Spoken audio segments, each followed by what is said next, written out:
Hello and welcome to the Football Revolution. I'm your host, Gio. Thanks for joining us. 4 becomes 2. The grand finalists are locked and loaded. We have to wait 2 weeks before the big showdown and lots more to chat about. And joining me to review, preview, and discuss what's new is my co-host, VIG. Hello, mate. Good evening. How you going? Mate, it's quite exciting, isn't it? We're getting to the business end of all the leagues around the world. So not only is the A-League starting to really heat up, but Bundesliga, I suppose even the Premier League's been decided, which we'll talk about a little bit later. So this is the time of year where it's sort of it's double-edged sword, right? You're super excited that the winners are starting to be crowned, but you're also sad that the seasons are coming to an end, which means that football will dry up for a little bit. Yeah, absolutely. Look, this is the business end of the season, and you get so excited about winning or the potential of winning.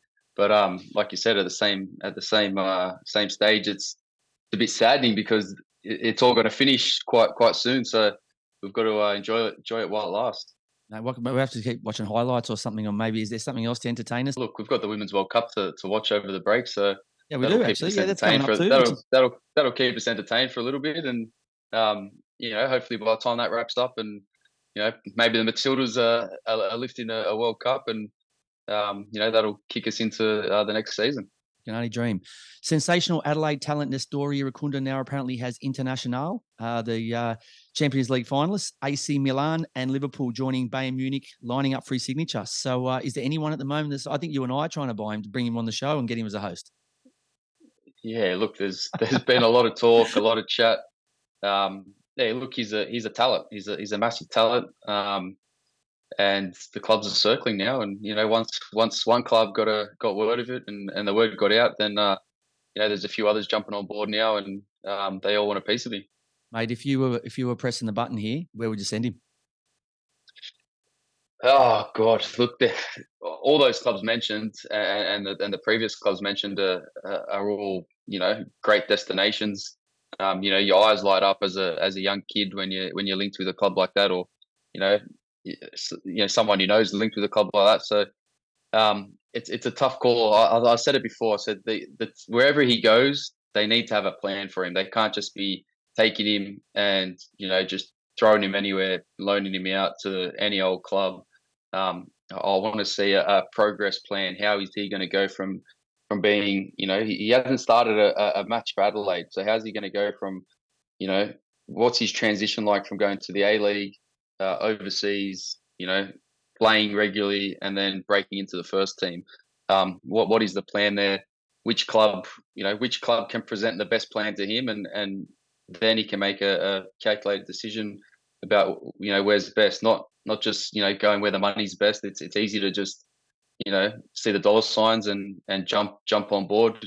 Chelsea are a massive club, and they're the type of club that'll throw a lot of money at you, and for a young player, it could be enticing to go there, but you could end up in League Two somewhere, playing in the Plymouth or one of those clubs on loan. So he's got to be real about it. He's got to understand wherever he goes, he needs to go somewhere and play, and they need to have a real good career path for him.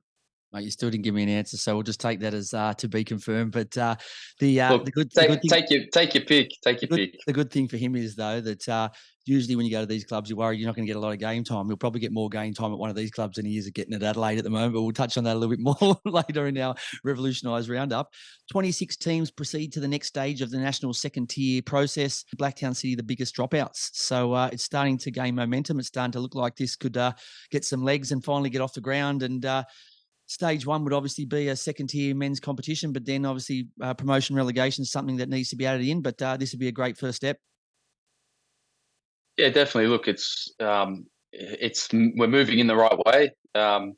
It's a shame that Blacktown City didn't make that 26. They're a huge club in New South Wales. They've produced a massive number of footballers, professional footballers, and even Socceroos. So it's a little bit of disappointment there, but at the end of the day, there can only be a certain amount of clubs that progress, and a certain amount of clubs that get into this national second division. And I'm sure everyone's doing their due diligence and making sure that the right clubs are chosen at the end of the day. Our young Matildas and Joeys are off to Asia for camps and tournaments, so a great experience for our next generation of footballers. Yeah, look, at that age, Joeys, young Matildas, they need to be playing tournament football as much as possible.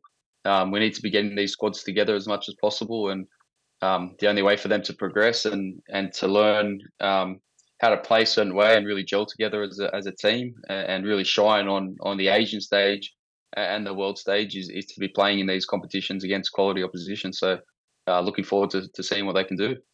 Well, the Joeys have got to they've got an extended squad which they need to obviously trim before they head off to the Asia Cup, and also it'll be interesting to see the final squads for both of those teams, as well as the Matildas' final squad for the World Cup. But talking of Aussies abroad, Jackson Irvine with another assist in St. Pauli's 4-3 win, but their promotion hopes are over. So unfortunately for the captain of the club and our Socceroo, they came close, but they needed a victory and hoped that the team above them fell over, but that wasn't to be.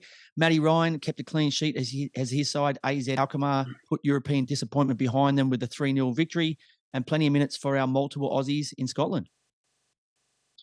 Yeah, plenty happening. We spoke about St. Pauli, the second half of the season they had. If they had that form in the first half of the season, we might be seeing a few Aussies in the Bundesliga next year, but not to be, and they've had a tremendous run, since the turn of the year. So they can be pretty proud of that, and they're a big club in the second division in Germany. So hopefully, again next year they're up there challenging for promotion. And Matty Ryan, unfortunate, getting knocked out of the Conference League, but he's bounced back on the weekend with a win there for Alkmaar. Yeah, look, still some good signs for the Aussies. PL news, Man City are the champions again, even before they defeated Chelsea, as Nottingham Forest defeat Arsenal 1-0. They can now focus on the Cups and a potential treble.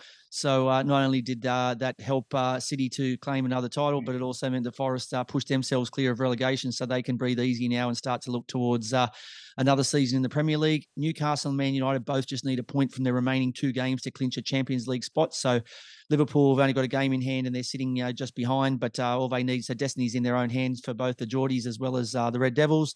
Who will join the Saints in going down? The Foxes are on 30. They play Newcastle and West Ham, whilst Leeds on 31 only have a game to play against Spurs, and Everton a further 2 points ahead on 33, only face Bournemouth. So for me, I said that the run home and the way they've played this year was just too much for Leeds, so I reckon they're gone.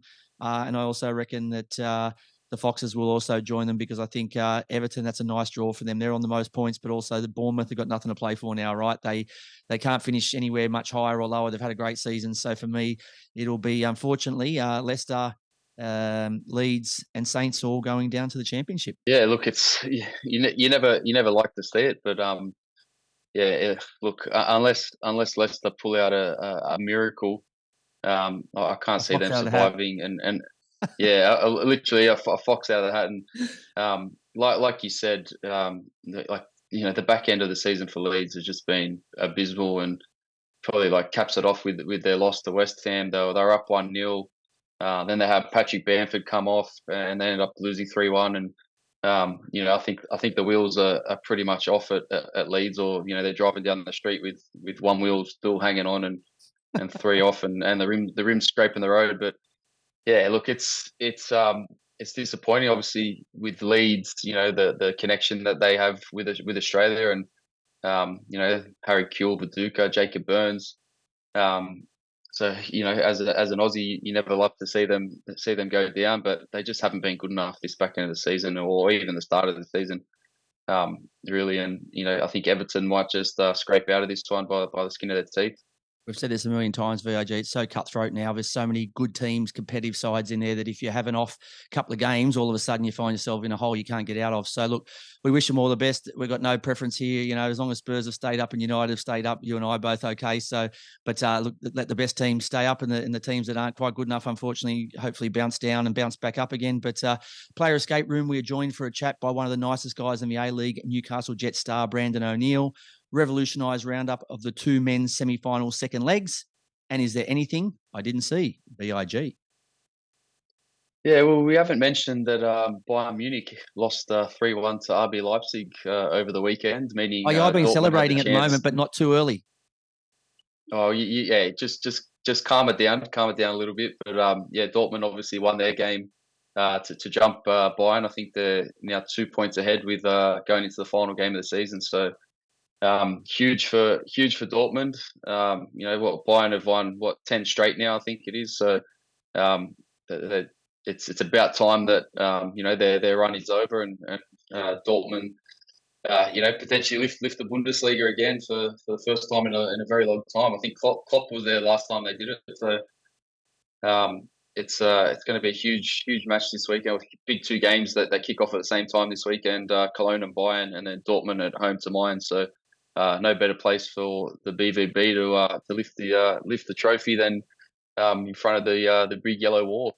Yeah, look, I hope there's not the big yellow banana peel for Dortmund, because we had a chance a few weeks ago. It looked like we were finally going to break it, and then all of a sudden we tripped over, and then they, like true champions, Bayern took advantage of that. So, look, hopefully we can hold on. And look, this is the only thing that's keeping me afloat this year, because Spurs have been so dreadful that Inter making the Champions League final and Dortmund hopefully winning the Bundesliga will give me some sort of victories this year. So, look, fingers crossed.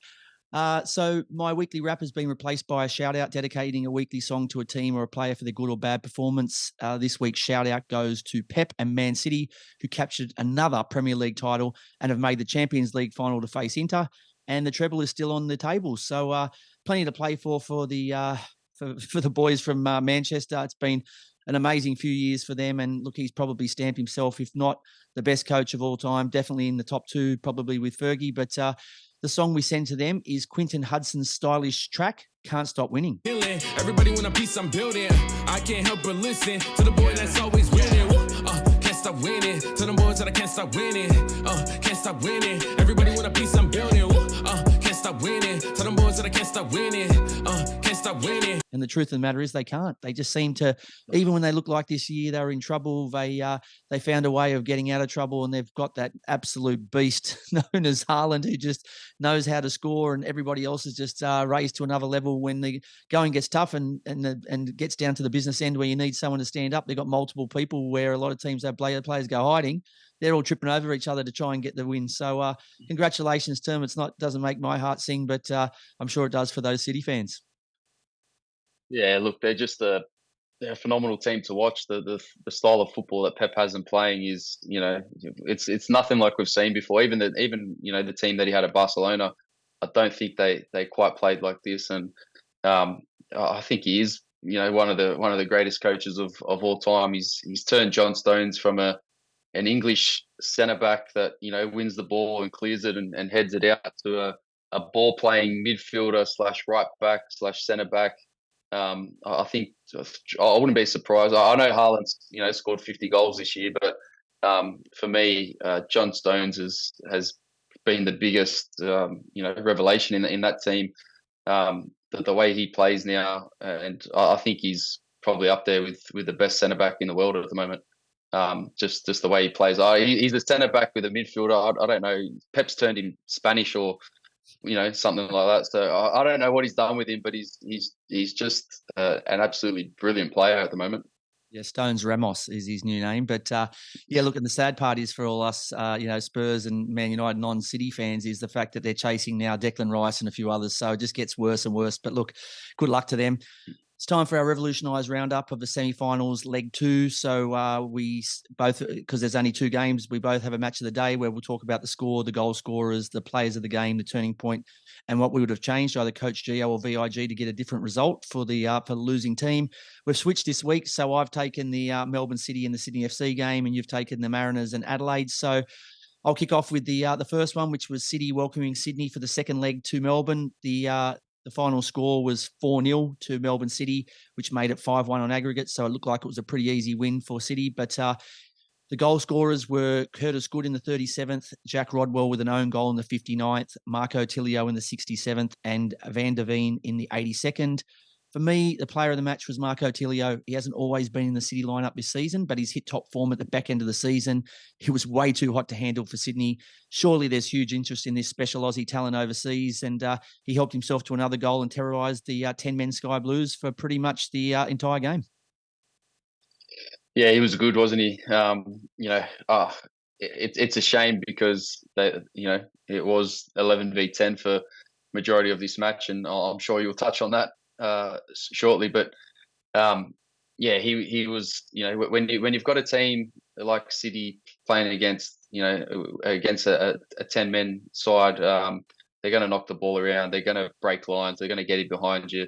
And, Tilio running at players, he's dangerous every time he gets the ball. And he scored a fantastic goal.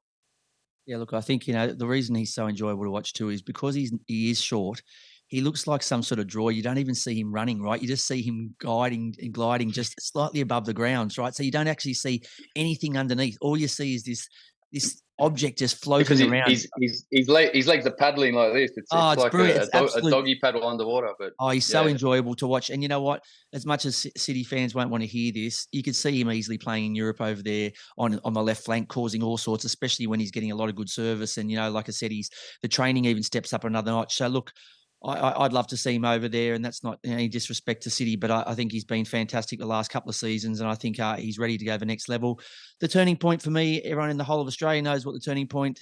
It wasn't just the turning point in the game, but it was game over when the VAR overturned Max Burgess's 20th minute yellow card, showing him a red, reducing Steve Corecca's men to just 28% possession. So let's be honest, against City, you struggle to get lion's share of the ball. But when you've got 70-odd minutes to play with 10 men at City, you're none of Buckley's. So unfortunately, Max Burgess has just gone, in with a tackle.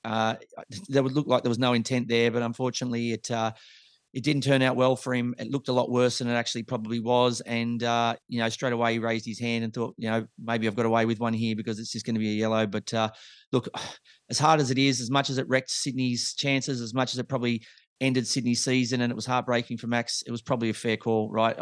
I think it was a tackle that could have hurt Tilio. If Tilio misses a final now, you'd be sitting here and you'd be sitting here saying, look, it should have been. So unfortunately for him, he just needs to learn in a big game like that. Just be careful with your tackles, right? Or if you time them, they have to be inch perfect. So yeah, unfortunately for me, that was game over and the turning point of the game.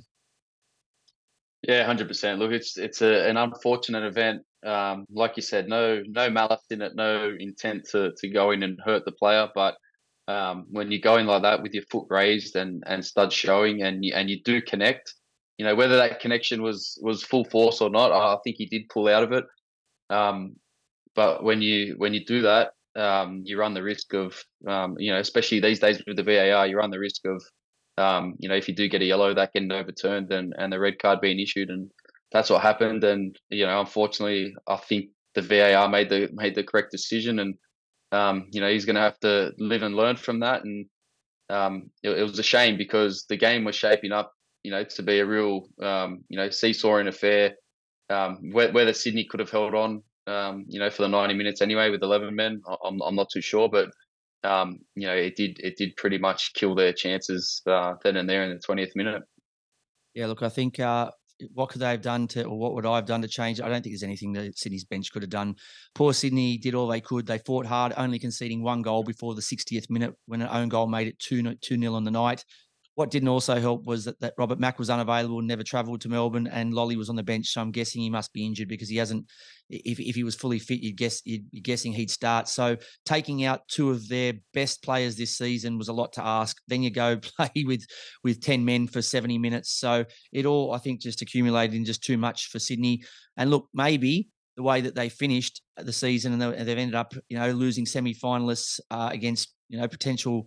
The premiers and the champions, maybe that saves Steve Corecca because there's not much a coach can do when a player is sent off like that. If they come out and lost 4 or 5-0 or 6-0 in aggregate and had full 11 men, then maybe you can blame the coach, but I don't think there's much you can do here for him. So unfortunately, Sydney can lick their wounds, dust themselves off, and they have to prepare for next season. But that was the end of the first semi-final, and the second semi-final was the Central Coast Mariners welcoming Adelaide. What happened here, VIG? Yeah, well, what happened? There was a record home crowd for the Central Coast Mariners, 20,059. So it looked like there was 48 million there. Oh, it looked like I think every man and his dog in the Central Coast was at that ground, or they'll tell you they were at that ground in 10 years' time when Adelaide when Central Coast beat Adelaide 2-0. So. Look, it's great to see the fans there, but why are all those fans only just showing up now to get on the wagon? Where are those passionate fans when the times are tough, when the club wasn't winning, when the players were leaving to go overseas and investors weren't interested? Like, Where were they? They're there. It's clear and obvious that there's a big football community in the Central Coast, right? So and I understand winning and success breeds a fascination and a connection, with a football club, and as Aussies we love getting on the bandwagon, but no one wants to miss out on when there's success. No one wants to miss out, but we're all shy to walk away when times get tough. And I know that's not all fans. I'm being harsh here. I've turned a positive into a negative somehow. You are being harsh, mate, because it's not that simple. There's kids there that went to the games that I know that play, in the youth with my son, and they said they got home at midnight, right, because of the time and travel home and traffic and all that sort of stuff. So, okay, it was a great game, a great spectacle, but it doesn't always fit in with your family, right? They have to be realistic. I know, and I'm realistic with that, but how do we build on that? How does Central Coast build on the culture that Nick and Sergio have built up there and established with the players? How do they transform that to the Central Coast community? And they do such a good job at it. But how do they get those fans that were there? 20,000 of them. How do we get them there every week to watch the Mariners? Because they should be there every week to watch the Mariners. They're one of the best teams in the league. That's the next magic trick for Monty and Serge, right? They've done everything. Yeah, they just have to now get the magic trick off the pitch as well, right, and show us that they can walk on water, especially the one just around Central Coast Stadium. Look, if they win the league, if they beat City in the final, they just might do it. So anyway, we'll move on. The goal scorers, it was 2-0 to the Mariners. The goal scorers, Sammy Silvera in the 48th and Marco Tullio in the 52nd. So bang bang straight after halftime, they go 2-0 up, kill off the game. My player of the match was Marco Tullio. He scored a goal. He had 7 key passes, and this guy's he's a 25-year-old Brazilian, and yes, I had to check his birth certificate. He is only 25. He's a player. He was at a crossroads in his career, right? He'd been on loan in Belgium. He'd gone back on loan in Brazil. To a lower league team. He was languishing in the Sporting Lisbon B team, right? And he's pretty much been given a career lifeline by the Mariners. And now he has 10 goals, 5 assists in 28 games this season. And, he's been brilliant for them. And if he's on fire in a couple of weeks' time in the grand final, Central Coast could be lifting the trophy. Could be confusing too if they're calling Tullio.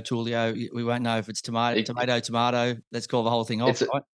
It's absolutely. It's going to be a shoot off between the two of them. So, looking forward to that.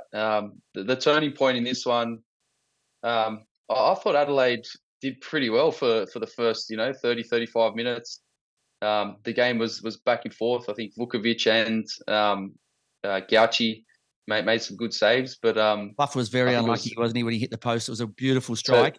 Yeah, this is it. It's Zach Clough hitting the post. It's gone down to Vukovic's right, hit the right post. That goes in, and we've got a real game on our hands, right? So,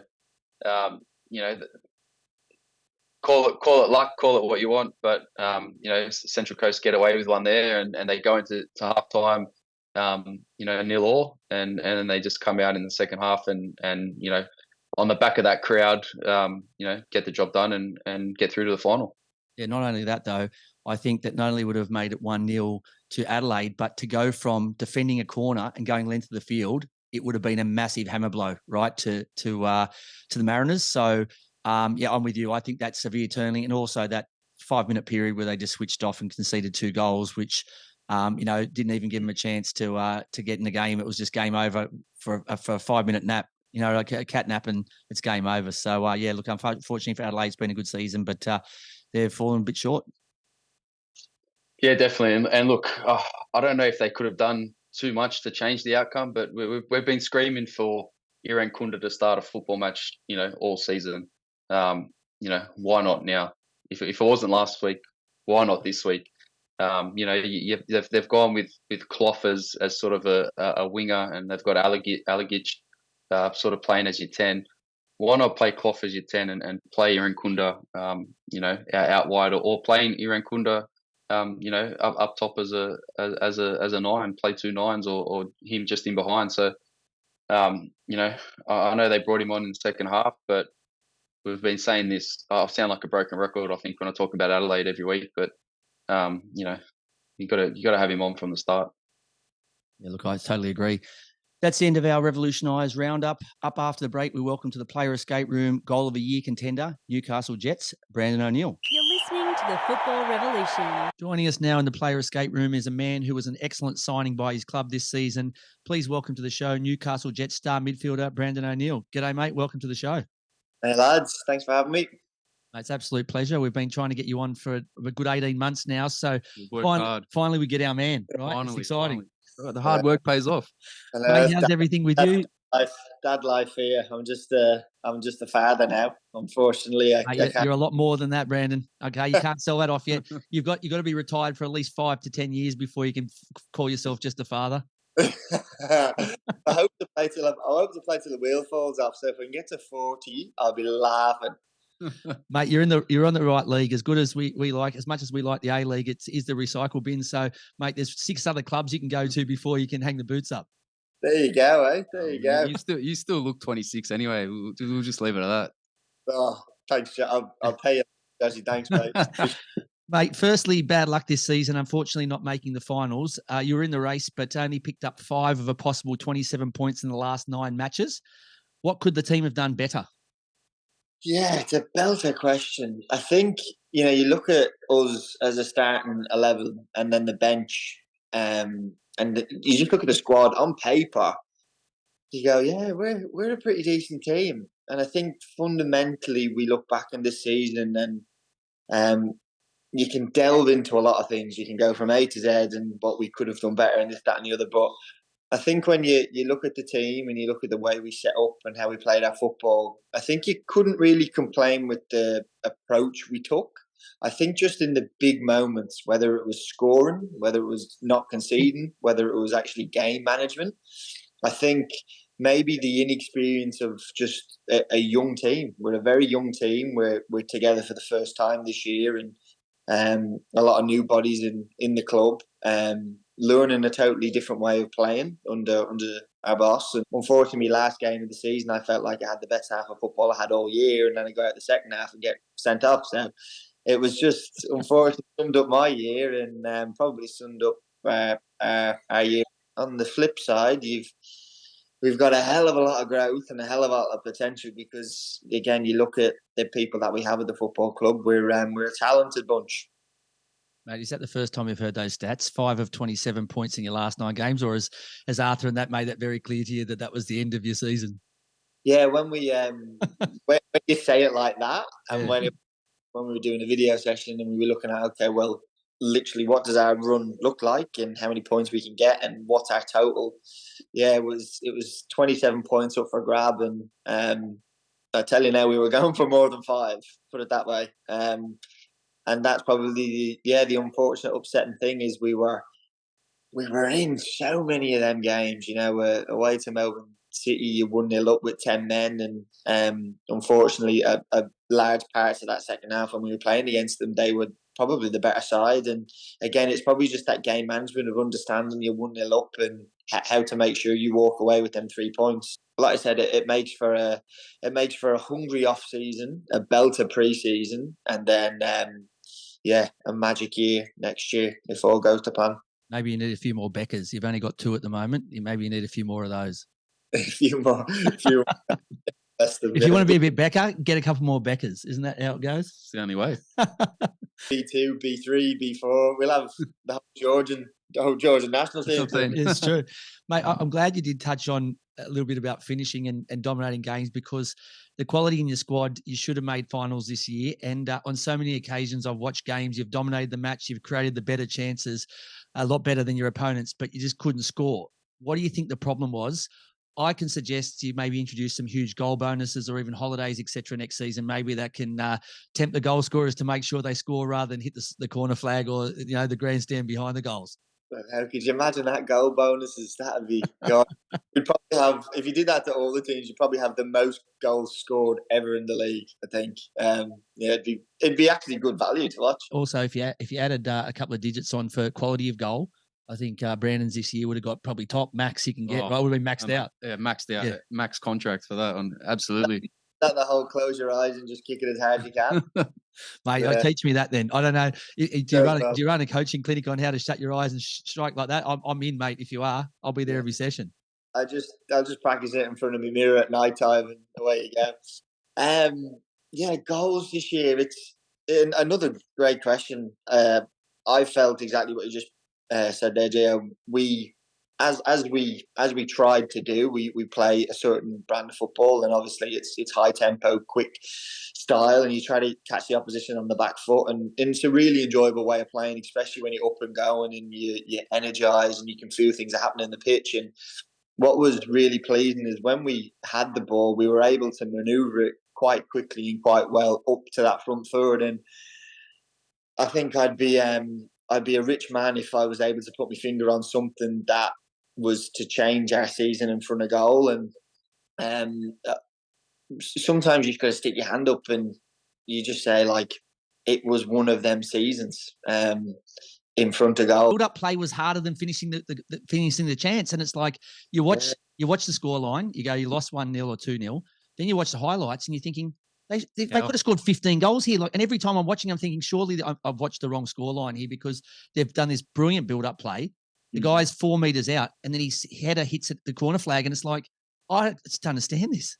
And I think that's we often talked about it this year. How can we become a championship winning side, and the one thing is you have to get the talent in the room, and secondly you've got to get the people in the room, and I think we've done that really well at Newcastle down there. We've got good hard-working people that are very talented with football.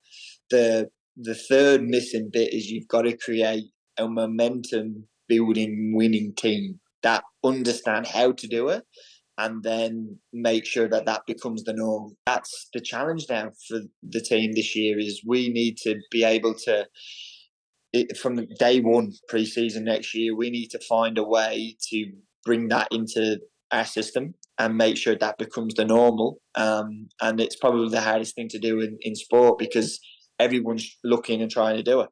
If we can do that, I have no doubt in my mind that we can be quite successful for a number of years. Gee, maybe you and I draw straws and one of us rings our old co-host Roy O'D and see if he's keen to go back to the Jets. What do you reckon? Well, we can do something. We can always try. We can always try. Imagine him running off some of Brandon O'Neill's through balls. I'd love it. So would I. I'd buy a season pass straight away to see that. I'm up there. I'm up the F3.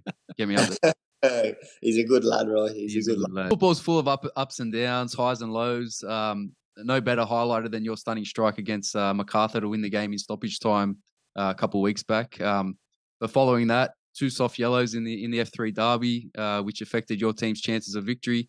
How do you deal with the football roller coaster, with the emotions that go with it? Yeah, that's a question. You go from hero to villain. You go on cloud 9 for a week, and then you're sat in a change room watching half an hour of the second half of your team on the phone on Paramount, and it's sobering to say the least. Is that a free membership though? They at least give you freebies to Paramount, don't they? Watch the end of the game, which was good. Yeah, it is a sobering experience. Like I said, this year for me personally, again, has been really, to put it frank, very inconsistent.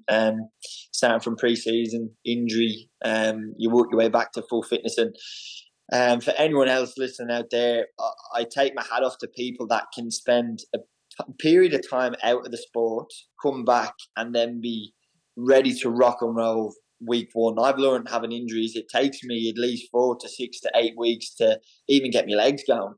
And that was probably the hardest thing about injuries sustainable. It unfortunately sets me back a hell of a lot longer than I guess most genetic freaks out there. So to be able to be put in that situation against MacArthur, where I think that was my 7th or 8th game back from my calf injury, and I felt like the strike or not, the goal or not, it was a game that kind of cemented the work that I'd put in to say, yeah, I can still mix it with the best of them here. I can still control a game, and I can still, try be the best midfielder on that park. And that was the most exciting thing heading into the derby against Central Coast, because there was a lot on the line, and that's what you want to play in as a footballer. Then big games in the first half, we went toe to toe with them, and I was flying, and I felt like I was flying, which was awesome. And then I decided to have an early shower at 60 minutes in. It kind of brings you back down to, you're not going to be playing next week. You're probably not going to make the finals, and your season's finished. And I sat there, and it's like, well, what do you do now? Like, what good am I to the team, our boss, our club? And then you walk home, and you come in, and your daughter runs up to you and hasn't a clue what happened. She just looks at you, and she goes to show you one of her new bunny rabbits that she's got in her toy little chest here. She loves bunny rabbits, and it just brings you back down to earth. It goes, well, look, Dad didn't, and I'm sure I'll explain this when she gets older. Sometimes Dad doesn't do his job very well, and he has a bad night. Luckily enough, I don't have to explain that to her now, and we and play. Fatherhood has been the best thing that's ever happened to me in terms of putting perspective on things. I mean, all you have to do is get up your phone and show her that goal again. That's all you have to do. Is it the best goal you've ever scored? Is it up there with one of the best? I think even in terms of importance, and yeah, maybe in terms of strike. Importance. You could not have hit that any better if you tried. If that was on a golf course, you've just signed a $5 million deal. Yeah. It was a belter, wasn't it, lads? It was a belter. That was outstanding. He's got himself a live contract if he's on the golf course. It was a thing of beauty, honestly. Like, you can show her you're getting sent off, because you can show her, look, here's something I prepared earlier, me getting sent off. But then as soon as you show her that, she won't even know you got sent off. Yeah, I need to do it with my right foot now, because I tend to always end up taking a touch outside my left and then leave myself no choice but to, you're either hitting this flush or it's gone outside the stadium. And every time I've hit it flush, it's ended up going all right. So I need to start doing them with me actually proper foot now. Mate, speaking of your daughter, Scotty, so obviously in June 2021, the family had to deal with the tremendous loss of your dad and your number one fan, Milo. Following month, you were given the amazing news that you and your wife are expecting your first child, and then your beautiful baby daughter arrived in December. So besides the birth of your daughter, what helped you get through the most trying of times? Oh, God, how long have you got, lads? A couple of months. I'm happy to listen to it, mate. Like I said, this would break most people, right? And you've come through the other side, with flying colours. So it goes to show a lot about the type of person you are and the family you have around you. No, I appreciate the kind words, lads. Yeah, it's look, it wasn't easy. It was a challenge, and when it was kind of all happening, the first thing in your mind is you just want to get home and be there. And that was the decision me and Nicole made when we were in Thailand, that we just had to go home. We knew it was going to be the end, and I was so lucky to be able to get home and spend 2 weeks with him before he passed away. But when big life things happen like that, it's you do change. I definitely changed as a person. It just goes to show what we kind of deem in our lives as important or not important. It's nowhere near the scale of what you go through when you lose your best friend. And there was points in the grieving process, you question, well, he's not here. He's someone that's done something with me for my whole life. Like, do I want to even do it anymore? You sit down and all these life things were happening. Scotty was born. We moved into our new home in Perth. I was with Dad, and but I also had to provide. You're a dad, and you got to look out for your girls. And that was probably the hardest thing of juggling everything. I needed to still be a professional footballer, but I also tried.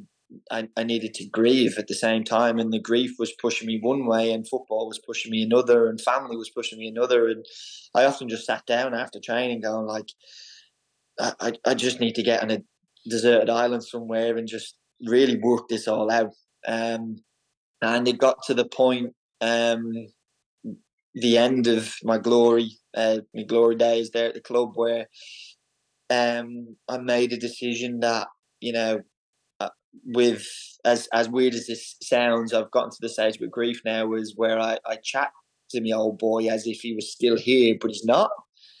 And nice, mate. And the person that he saw at glory when I was back there. I don't think he would have been proud of what I was doing, and being a father now and trying to chase after something. I think he just taught me to have a crack and to never stop trying to be the best version of you. And I wasn't at home. Everything away from football was, we did a hell of a lot of work to get into the position where I was able to go into training and to have a crack in games. But I think if I was back home in Perth now, I'd be retired. I truly think that that's the way it was going, just given the fact that who I was and what I was doing. So it took an almighty effort from myself and my family to say, all right, well, I'm 27, turning 28.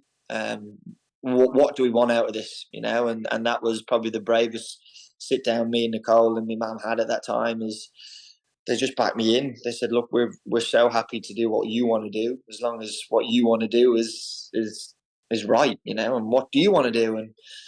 And it was that point where I was like, I want to experience things still in the game, and I want to do things in the game that my dad would be proud of. And it got to the point this season, and just ending this season was a milestone for me in itself. But it got to the end of probably when I was kicking the ball to the best of my ability the last couple of games, where it really hit home, being here, being on your own, raising a girl and trying to provide for her and being a mum and dad, that I'm actually, I'm actually doing it for them now. And it's only really when you're talking about it that really sinks in, because when it's all said and done, I'm actually not doing it for myself anymore. I'm doing it for my girl. And that's probably the biggest motivating factor for success now. And long story short, 2.5 years of feeling in the wilderness, and I've come to that realization now. I can sit here quite excited for the next few years, because I know who I'm doing it for now, which is awesome. Mate, I found out 6 or 7 years ago what sort of amazing person your father and your mother had raised when my son walked out in the pitch with you at North Sydney Oval. And you were probably one of the only Sydney players without a child at the time. And my son said, Dad, he spoke to me the whole way. He made us point over to you guys, and he still remembers this. He's 12 now. At the time, he was about 6, and he still remembers it. So I knew that day that I was watching an outstanding player in Brandon O'Neill for Sydney FC, but I knew I was watching an even better person. So he still talks about you to this day, mate, about how you took him out in the pitch and how you treat him like gold. And I'll never forget that. Like I said, I'll remember your goal that you scored against the Bulls, and I'll tell people about that. But the thing that I will definitely always tell people about Brandon O'Neill was he's every bit as good off the pitch as he is on it, and it was something I'll never forget. So I can guarantee you, mate, that even if you had some tough times, your father would be super proud of the human being he raised. So hats off to you.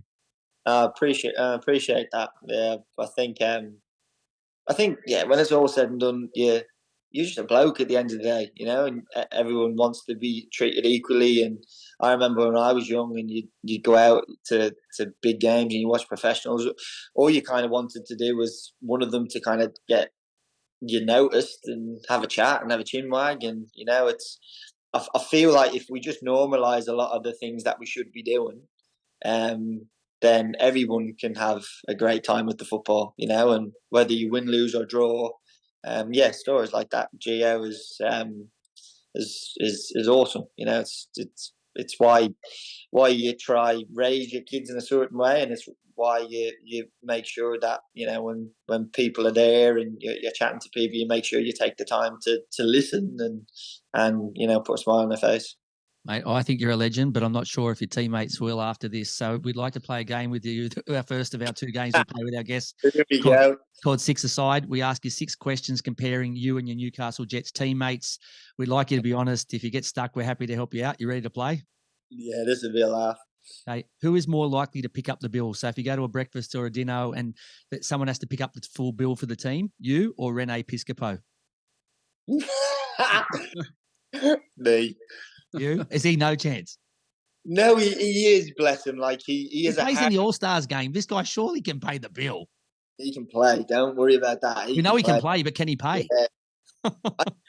I think, like, if it was at me or him, I'd probably just say, you're all right, I'll get it, no problem. I think he would. I definitely think he wouldn't be the one that I'd look at and go, nah, you're never paying. But he'd make a joke or a laugh, or he'd make someone go, like, it's all right, I'll get this one. You won't get the next one, so I'll have to get it again. Something like that. He'd always have a dig. I would have put my money on you, mate. So we've gone the right way. Who would do a better job minding our kids, Josh and I's kids, or my dogs? You or Jason Hoffman? You know what, Jason Hoffman. He would. I've seen him. Has he got kids and dogs? Is he an expert in this field? Yeah, he's one of them. Like, I've got. Nicole tells me I'm on like ever ready batteries, like I go, but I get to a point where I crash and I'm nowhere for a bit. Hoffy does not crash. Like, he can go on no sleep, will wake up and still look exactly the same and still operate at the same trajectory. He is unbelievable. Okay. All right. I know who I'm calling for a babysitter. Yeah, me too. Very good. Who would make the better Hollywood actor? You or Angus Thurgate? What would Angus Thurgate be starring in? I've got no idea. if it's like, I've seen him on socials. He loves the glasses and a bit of a pose. So I don't know, maybe romantic comedies. I don't know. Is he good with the ladies? I don't know. In terms of viewing, like, Angus Thurgate would get a lot more views just because he'd be like Joshua, like Ryan Grant. If he was in a film, sign me up. Exactly, it's exactly like Gus. Exactly like Gus. Yeah, he could be like if they made American Pie, but like a more recent remake or something. And if you could get Thurgate and co-star Dane Ingham, oh my god!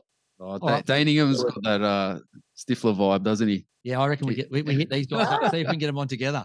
That would that would be brilliant. Who takes longer in the shower, you or Becca Mikultadze? Oh, that's a great question. See, he looks like he does, doesn't he? Like, looks like he has a bath. He has a bath and the whole bit. Yeah. No, I think I do because I kind of like. I take my time with everything, especially being a father now. You just, you got to enjoy the little moments, mate. You got to enjoy the little moments. Hot water's trickling down your back, and you got 5 minutes, and no one's bothering you. Becca's in and out. He's. Are you the slowest, Brandon? Are you the slowest? Is there someone that takes even longer than you? Yeah, Carl Jenkinson. Yeah, of course he does. Yeah, of course he does. Yeah, the old Premier League vibe, right? Every bit of hair in the right place. That's it. Yeah, Jenko is. He's the last one out for sure. All right, who sucks up to the coach more, you or Matt Yerman? Oh, do you know what? I have to say me, because Germs, God love him. Like, the boss is.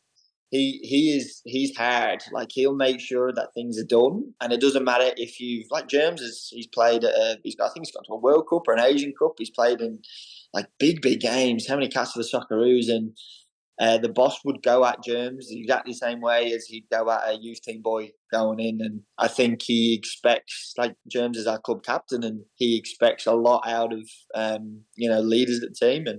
And I think Germs would definitely cop a hell of a lot more than what I have done this year. So now I'm into bat.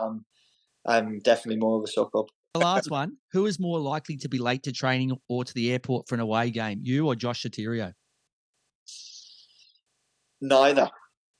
Okay. Who's going to take that crown? Who's someone you just know is absolutely rubbish when it comes to being punctual? If he was paying, say, if there was odds on our team now and one was paying $1.20, who would you lads pick for $1.20 pop? Archie Goodwin. Oh, interesting, Josh. Archie Goodwin. Yeah. I reckon maybe the other Becca. The other Becca, very good. Carl Jenkinson again. Seriously? Okay. That's it. Well, he doesn't know UK time. No, he doesn't know to watch that bloke. So he does this thing where, say, we have to be somewhere at 8:00. He will casually walk in at 7:59 and 45 seconds on the clock. Like, it's just a part of his day, and he does it every single time. Okay, we're not getting him on the show. We'll be 8:00 and it'll be midnight before we get him on. So put a line through him. We'll take the other two youngsters that bounce off each other, but with Ingham and Thurgate, but we're not taking him. You'd have a laugh with them. Yeah. All right, mate. You've passed that with flying colours, so we'd like to get into the second game we'd like to play with our guests, which is 1-2. We'll give you a topic. You tell us your thoughts on those topics. You ready to go? Beautiful. Sounds good. What song best describes you? Oh, And if we don't know what it is, you have to sing a few lines or at least say a few of them. you know that, what's it called? Is it 500 miles? I will walk 500 500 miles an That- hour. Yeah, that is you. That is you to a T, isn't it? Yeah, just get up, get going, and yeah, you'll be right. Mate, I think I've seen how much running you do on the pitch too. That probably comes into the equation too. It's probably how much you cover, isn't it, in a game? Yeah, well, it's my job. It's part and parcel of it. 500 miles. Your cooking skills. They were abysmal, but have gotten really a lot better. Do you know what has really changed the directory? The old Hello Fresh. Oh, Okay. love a bit of HelloFresh. You get the instructions, See, that's the big and thing. you don't have to go shopping. The food's right there. It's brilliant. And it tastes nice. You know when you try whip something together, you're like, what the hell is this shite? Hello Fresh, bang on, bang for your buck. Yeah, It's the shopping for me. I hate going shopping. So this could be an endorsement deal too. This could be. We I can hate speak to them going- and see if they want face of Hello Fresh. I hate going Hello shopping. Brandon I O'Neill. get intimidated when I go shopping. I walk in. I'm like, well, what do I get? You know, start picking up things. I don't have that problem. I'm a good cook, so I don't have that problem. I'm looking at the shopping list that my missus has given me. It's like 6 pages long, and I'm sweating, and it's just a nightmare. It's a struggle, isn't it? And then you're thinking like, what will make this taste good? And you're like, I haven't a clue. I'll just put more sauce on it where it could have needed this or that. That's where HelloFresh is good. All right, so that saved your bacon, right? Saved my time. bacon a couple times too, I reckon. Your ability on the dance floor. Any moves?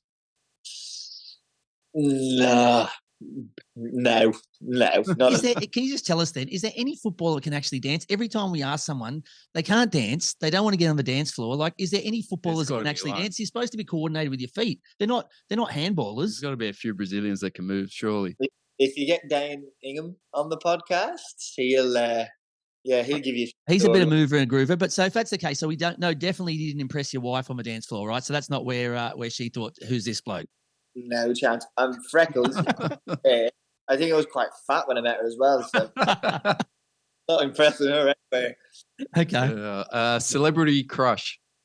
Ooh. No, this is a male or female. Can be either, Hey, mate. You can the- mate, we're in that, either we're in that- or, mate, we're in either gender or. reveals these days. They can be either, right? Yeah. That's very true. It always has been. I used to be. Do you ever watch a program? It's an English program called Coronation Street. Yeah, I know what it is, but I don't know if I know the I've characters. heard but of it, yes. Michelle Keegan of Coronation. She Dev's dates daughter. Peter Wright at the minute. I think Peter Wright. he's off the only way is Essex is all English stuff. Michelle Keegan. Yeah. Okay. Yeah. I have to get on Instagram. You're mate. gonna have to look that up. Michelle. Yeah. People talking during a movie. Could be you, could be someone else. Is acceptable or not? Yeah, see, this is terrible because say if it's a comedy, I laugh and I'll repeat the line that I was laughing at. No. So I'm actually that fella, and then my missus is like, shut the feck Yeah. up. I'm trying to watch a film, and I'm laughing, repeating this, and yeah, I'm one of them. So I can't really say yes or no, can I? Because I'm actually the culprit. I was going to say there's lots of things you want to do with Brandon O'Neill. One of them's not going to movies. Not a comedy, like a horror and stuff. I'll sit there and I won't say tickety boo, but a comedy and stuff, I'll laugh. The best player you've ever played with or against? Oh, Jesus. Well, there's been a few. No pressure to say Alex Gershback either, is there? Oh, No pressure. he's off the list, mate. Yeah, Don't worry okay. about him. Gers is up there with the best left back in terms of like physicality and stuff, mate. That chap's a weapon. What happened to his brother though? Remember, That's a different story, I right? didn't get a left Yeah. foot. Joshy, just if you want a marathon, you go see Joshy. Joshy's a flyer. In terms of when we were at Sydney, we played we're very lucky to play against Arsenal, Liverpool. I played against Mesut Ozil in Arsenal, and I'm still trying to get near him to this day. He was in terms of a football brain, he knew things that was happening before you could even think about it, and then he would have done it before you even tried to get close to him to doing it. His IQ and then his execution on things was scarily good. In terms of the A-League and the relationship that I had with the pair of them, and it was at Sydney again, how long? I was probably 4 years with, 4 years with both of them. Milos Ninkovic and Joshua Berlante. We got to the point when we were, I think, at our most successful. We didn't even talk on the pitch anymore. It was just body movements, angles of where we should play it, weight of pass. Joshy is in terms of a buddy next to me on the pitch, and the work rate we got through and what we had to do for the team was incredible. But the elegance of Ninko and the football IQ, I'd get the ball, and before of getting the ball, I knew exactly where he was going to position himself, and I knew the exact way to pass or the exact combination of what we were going to do to unlock something. It was incredible, absolutely incredible. Thing you've always wanted to do but never tried? Oh, I don't know if I could make the weight or anything. I'd love to be a jockey. I knew you were going to say that. I knew you were going to say that. I would love if you give me the thrill of riding Nature Strip in Everest and you go into that straight and you know that thing's going to win. Just give me that thrill once in my life, and that'd be me. Oh, that would be good. Let me know when you do it, and I'll put some money on you. Yeah, me too. And then we can enjoy it. I don't think I can make the weight, lad. No chance. We'll try. We'll see if we can strip a few kgs off you. The last one, remembering special occasions, so like birthdays, anniversaries. How do you go with that? Do you know, I'm actually pretty decent. I'm not going to toot my own horn, but yeah, I'm up there. Yeah, I think just the ones that kind of matter, obviously, like anniversaries and birthdays. Say if it's like your 7th month anniversary, you wouldn't have a fucking clue. Like, no chance. But the big ones, I'm pretty good. I'm pretty good. I'm not bad. I remember the date you scored against the Bulls and all that sort of stuff. So, mate, we're both very similar in that aspect. You're better than I am with that. All right, mate.